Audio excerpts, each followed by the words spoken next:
আসসালামু আলাইকুম। আমি আজ আপনাদের দেখাবো আফটার ইফেক্টের মাধ্যমে কিভাবে এইরকম একটি টেক্সট ইফেক্ট তৈরি করবেন। তো চলুন দেখে আসি। প্রথমে আমরা চলে যাব আফটার ইফেক্টে। আফটার ইফেক্টে আসার পর আমরা এখান থেকে ক্লিক করব নিউ প্রজেক্ট। নিউ প্রজেক্টে ক্লিক করার পর এখান থেকে আমরা ক্লিক করব নিউ কম্পোজিশন। তারপর আমরা মনে করুন এখানে কম্পোজিশনের নাম দিলাম টেক্সট অ্যানিমেশন। তারপর এখান থেকে 1920 1080 হাইট 1080 ওয়াইড 1920 থাকবে। এখান থেকে 5 সেকেন্ড করে আমরা ওকেতে ক্লিক করব।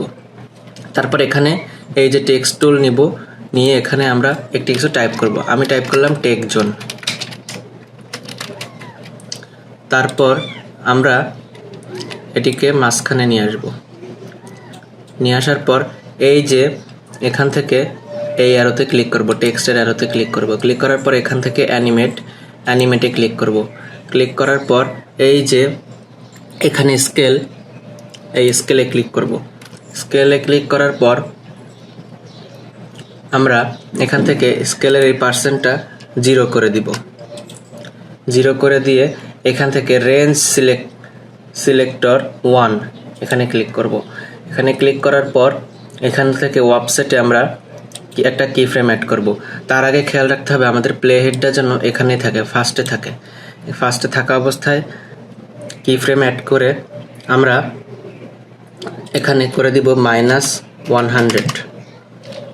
দেওয়ার পর প্লে হেডটা 1 সেকেন্ড দূরে নিয়ে যাব, 1 সেকেন্ড আগায় নিয়ে যাব।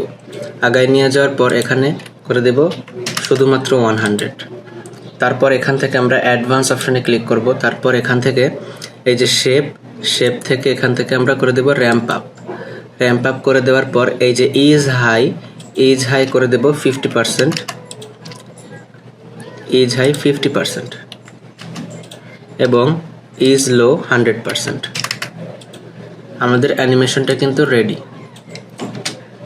এই যে দেখুন একটি অ্যানিমেশন রেডি হয়ে গেছে। এখন এটা যদি আরও স্মুথ করতে চান এখান থেকে এই দুটি কি ফ্রেম সিলেক্ট করে কিবোর্ড থেকে প্রেস করবেন F9, তাহলে ইজ হয়ে যাবে। তখন দেখুন আমাদের এটা কিন্তু আরও ইজি হয়ে গেল, আরও সুন্দর হয়ে গেল। তো এই ছিল আজকের টিউটোরিয়াল।